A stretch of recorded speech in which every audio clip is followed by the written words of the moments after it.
Of opposition Rahul Gandhi గారు చేసిండు.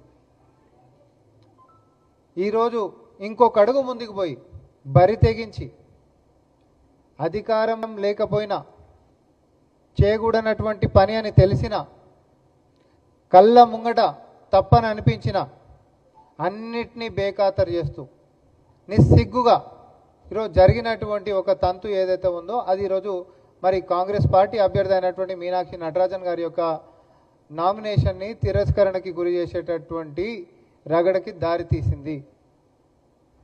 అసలు ఇష్యూ ఏంటిది? దేనికోసం తిరస్కరించిండ్రు? ఏ గ్రౌండ్ మీద తిరస్కరించిండ్రు? నామినేషన్ రిజెక్ట్ చేసేటటువంటి అధికారం ఆ అధికారికి ఉందా? అసలు ఏ అంశాన్ని తీసుకొని వచ్చిండ్రు? తర్వాత దాన్ని తెలంగాణ రాజకీయాలతోటి ఎందుకు ముడిపెట్టిండ్రు? బీజేపీ చేస్తున్నటువంటి ఈ దుశ్చర్య ఏదైతే ఉందో, నార్మల్గా నోటిఫికేషన్ వచ్చింది, నోటిఫికేషన్ వచ్చినాక నామినేషన్స్ అనేటటువంటి మనం ఇస్తాం, తర్వాత స్క్రూటినీ అవుతుంది, విత్డ్రావల్ ఎవరైనా ఉంటే విత్డ్రా చేసుకుంటారు, తర్వాత ఫలితాలు అనేటటువంటిది జనరల్గా ప్రొసీజర్. కానీ అక్కడ రిటర్నింగ్ అధికారి రిజెక్ట్ చేసేటటువంటి దానికి ఫస్ట్ ఆఫ్ ఆల్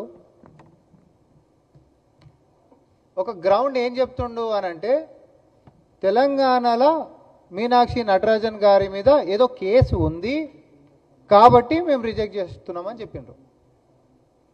నేను అడుగుతున్నా, ఈ స్వతంత్ర భారతదేశంలో చట్టం పైన అవగాహన ఉన్నటువంటి వాళ్ళు ఎవరైనా, న్యాయవాదులైనా, జడ్జీలైనా, లేకపోతే వివేకవంతులైనటువంటి ప్రజలందరూ కూడా ఎక్కడ ఈ యొక్క అంశాన్ని కోర్టులో ప్రాక్టీస్ చేస్తున్న ప్రతి వకీల్ కూడా ఎక్కడ ఈ అంశాన్ని అసలు ఇది క్రిమినల్ కేసు అని చెప్పి అంటారో చెప్పాలి. వాళ్ళు ఏదైతే ఉదాహరణ తీసుకురో అంటున్నా, అసలు క్రిమినల్ కేసు మీనాక్షి నటరాజన్ గారి పైన తెలంగాణలో లేదు. మరొకసారి చెప్తున్నా, మరి బీజేపీ వాళ్ళు ఏదో చెప్తురు కదా, ఏదో కేసు నెంబర్ చెప్తురు కదా, అది క్రిమినల్ కేసు అంటారు కదా. అంటే ఇక్కడనే అసలైనటువంటి మెలిక వాళ్ళు చేస్తున్నటువంటిది. మనం పోలీస్ స్టేషన్కి పోతాం, ఉదాహరణతో నేను చెప్తా. మనం పోలీస్ స్టేషన్కి పోతాం, ఒక వ్యక్తి మీద మనం ఫిర్యాదు ఇస్తాం. ఫిర్యాదుకి కేసుకి తేడా ఉంది. ఒక వ్యక్తి పైన మనము చేసినటువంటి ఫిర్యాదుకి కేసుకి తేడా ఉంది. ఫిర్యాదు మీదకించి ప్రైమా ఫేస్ అయి కేసు ఉంది, దీంట్లో ఒకరిని ఒకరు కొట్టిండ్రు అని అందాం. ఉత్తగానే నేను ఈయనని కొట్టినా అని చెప్పి పోయి పోలీస్ స్టేషన్లో కేసు పెడతా. పోలీసు వాళ్ళు నువ్వు రాగానే ఎఫ్ఐఆర్ చేసి కేసు బుక్ చేసి నేను లోపటే శిక్షించరు. కంప్లైంట్ చేసినందుకు అసలు ప్రైమా ఫేసే దీంట్లో కేసు ఉందా, నిజంగానే ఈయన కొట్లాడుకుర్రా, ఈయనకు దెబ్బ తాకిందా అనేటటువంటిది అది ప్రాథమిక విచారణ చేసిన తర్వాత ఎఫ్ఐఆర్ చేస్తారు. కానీ నేను పోలీస్ స్టేషన్కి పోయి ఈయనని కొట్టినా అని చెప్పినప్పుడు నేను పోయి కంప్లైంట్ రాసేది నేను కాబట్టి నేను పోయి పోలీస్ స్టేషన్లో ఇవ్వచ్చు. ఇచ్చినటువంటి దానికి నేను మీకు ఇచ్చినట్టు నాకు రసీదు ఇవ్వండి అని అడగొచ్చు. దాని ఎక్నాలెడ్జ్మెంట్ అంటాం. ఈ రసీదు ఈయన నన్ను కొట్టిండు కాబట్టి నువ్వు నాకు రసీదు ఇచ్చినావు అనేటటువంటి దాన్ని, ఇగో చూడు పలాని ఈయన మీద క్రిమినల్ కేసు అయిందని చెప్పి నేను చెప్తే ఎట్లుంటుందో, ఈరోజు మీనాక్షి నటరాజన్ గారి మీద పెట్టినటువంటి అంశం కూడా సేమ్ ఇట్లాంటిదే. అంటే నువ్వే పెడతావు, మనమే పెడతాం, జస్ట్ ఫిర్యాదు చేస్తాం, ఫిర్యాదు మీదకించి ఇంకేమిట్లేం కేసే కాకుండా ముంగటనే ఆమె మీద క్రిమినల్ కేసు అయిపోయింది అని చెప్పి పుకార్లు లేపుతాం. పుకార్లు లేపడం వరకంటే రాజకీయం ఎవరైనా మాట్లాడుకోవచ్చు. చదువుకున్నటువంటి, విఘ్నులైనటువంటి, బాధ్యత గలటువంటి, రాజ్యాంగానికి కట్టుబడి మెలగాల్సినటువంటి అధికారి కనీసం అవగాహన లేకుండా అనుకుంటే నేను అనేమో, ఖచ్చితమైనటువంటి అవగాహన ఉండి ఎవరి ఒత్తిడితోటో ఈరోజు లేనటువంటి కేసులని కేసు ఉందని చెప్పి తిరస్కరించడం జరిగింది.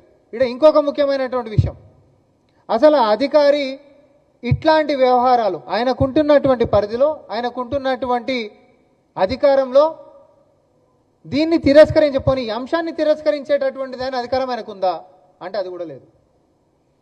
ఆయన రిటర్నింగ్ ఆఫీసర్కి ఒక చెక్ లిస్ట్ ఉంటుంది. ఎవరైనా నామినేషన్ వేసినటువంటి వాళ్ళు ఆయన చూసుకోవాల్సినటువంటిది ఏముంటుంది అని అంటే, ఎన్నికల నియమావళి ప్రకారం రూల్ బుక్ ప్రకారం ఆయన చూసుకోవాల్సింది ఏంటివి అని అంటే, affidavit in form 26 whether all columns are filled up, if not which are blank columns please specify.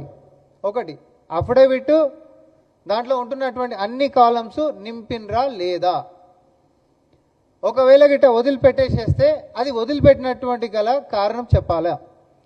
Weather the affidavit is sworn before and oath commissioner or magistrate at first class or before a notary public, అది oath తీసుకొని ఉంటున్నటువంటి, ఇది general సర్వసాధారణం ఎవరైనా చేసేది, issue లేదు.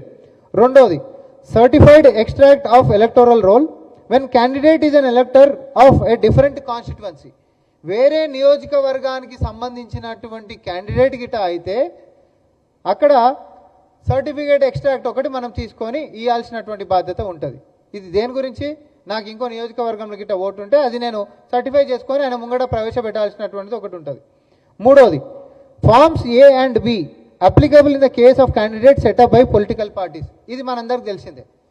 Congress party నుంచి, BJP నుంచి, ఇంకో పొలిటికల్ పార్టీస్ నుంచి అభ్యర్థులను మనం నిలబెట్టినప్పుడు ఫామ్ బి ఇస్తాం, తర్వాత ఫామ్ ఏ ఇస్తాం.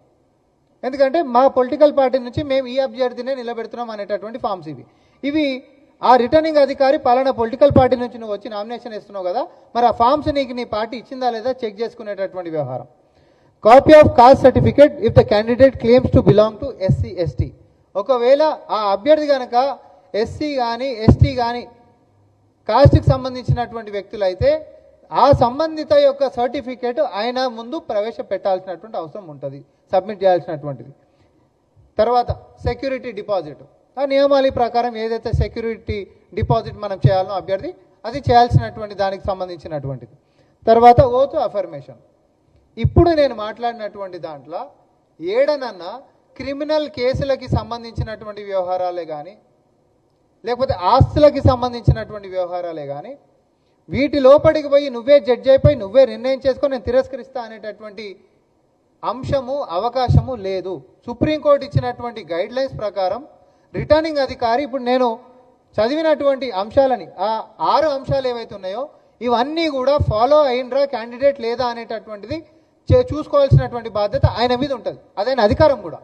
ఇవన్నిట్లలో క్యాస్ట్ సపోజ్ ఎస్సీ ఎస్టీ క్యాస్ట్కి సంబంధించి వచ్చి క్యాస్ట్ సర్టిఫికేట్ లేదనుకోండి తిరస్కరించవచ్చు. సపోజ్ డిపాజిట్కి సంబంధించినటువంటి మనం రసీదు పెట్టలేదనుకోండి తిరస్కరించవచ్చు.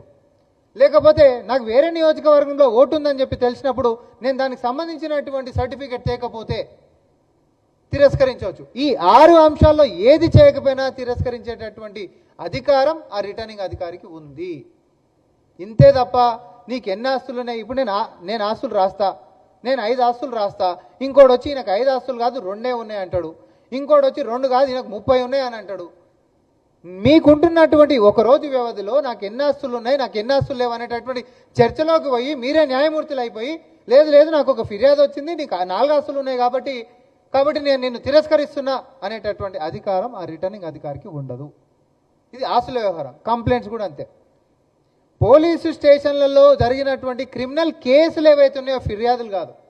ఫిర్యాదులు అంటే ఆ వ్యక్తి కేసు కూడా కనీసం కానప్పుడు, విచారణ అనేటటువంటిదే లేనప్పుడు, క్రిమినల్ కేసు అనేటటువంటి అంశమే ఇక్కడ జరగనప్పుడు ఎవరో వచ్చేసేసి క్రిమినల్ కేసు ఉందని చెప్పి కేవలం ప్రైవేటు కంప్లైంట్ ఇచ్చినటువంటి దాంట్లో కోర్టు కాగ్నిజెన్స్ చూస్తున్నటువంటి యొక్క స్టేటస్ని తీసుకొని వచ్చి క్రిమినల్ కంప్లైంట్ అని అంటే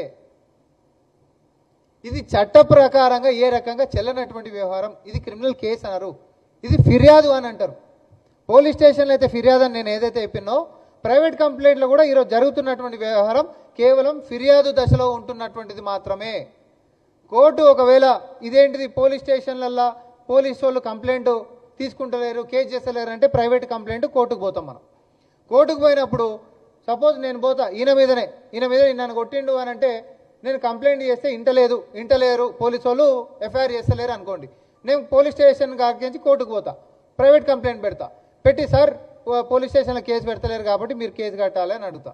అప్పుడు కోర్టు కూడా ఏం చేస్తుంది అని అంటే ఈ వ్యక్తి నిజంగా కొట్లాడుకుర్రా లేదా అనేటటువంటిది నేరుగా ఫస్ట్ ఈ వ్యక్తి యొక్క తన యొక్క అసలు జరిగిందేందో చెప్పండి. ఎందుకంటే మా కోర్టు కాడికి మీరు ఈయనను కొట్టినరా అని చెప్పి వచ్చింది, అసలు కొట్టినరా లేదా, ఇది కేసు పెట్టాలనా వద్దా అనేటటువంటిది, కేసు పెట్టాలనా వద్దా అనేటటువంటి చర్చ జరుగుతున్నటువంటి సందర్భం ఈరోజు మీనాక్షి నటరాజన్ గారి వ్యవహారంలో అసలు ఆమెకి సంబంధం లేనటువంటిది. అసలు ఆమె వివరణ ఇచ్చినటువంటిది ఇప్పటివరకు కాగ్నిజెన్స్ తీసుకొని కేసు పెట్టనటువంటి వ్యవహారాన్ని నువ్వు అఫిడవిట్ల కేసు కిందకి చూపించినవని అంటేనే కేవలం ఒక కారణం కావాలి. ఆమె యొక్క నామినేషన్ని తిరస్కరించడానికి ఒక కారణం కావాలి కాబట్టి సార్ అది కేసు కాదు కదా సార్ అట్లా పెడదామంటే ఫస్ట్ అయితే పెట్టేసేసి కొట్టిపడేసి ఆమె రిజెక్ట్ చేసే మనం ఇంకొని పెట్టేసి తర్వాత చూసుకుందాం అనేటటువంటి ఒక వైఖరితో చాలా స్పష్టంగా ఇక్కడ కనిపిస్తున్నటువంటిది సీటు చోరీ ఎట్లా జరిగిందో, బీజేపీ కుయుక్తులు ఎట్లా పన్నిందో, ఈ దౌర్భాగ్యపు పరిస్థితి భారతదేశంలో ఎట్లా తీసుకొని వచ్చిందో నేను మళ్ళొకసారి చెప్తా ఉన్నా. ఎందుకంటే మనందరం దీన్ని చిన్న వ్యవహారం కిందకి మనం చూడడానికి లేదు. రేపు పొద్దున ఎన్నికలల్లా ఇప్పుడు తెలంగాణలోనే ఉన్నాం మనం. తెలంగాణ ఉదాహరణ నేను చెప్తా ఉన్నా. 119 నియోజకవర్గాలల్లా రేపు పొద్దున అధికార పక్షంలో ఉంటున్నటువంటి వాళ్ళం అనుకుందాం. ఉత్తగానే అవతల మీద జస్ట్ పోలీస్ స్టేషన్లలో కేసులు పెట్టేసి ఎక్నాలెడ్జ్మెంట్ ఉంది కాబట్టి అది అఫిడవిట్లలో పెట్టలేదు కాబట్టి తిరస్కరించుకుంటూ పోవడమేనా?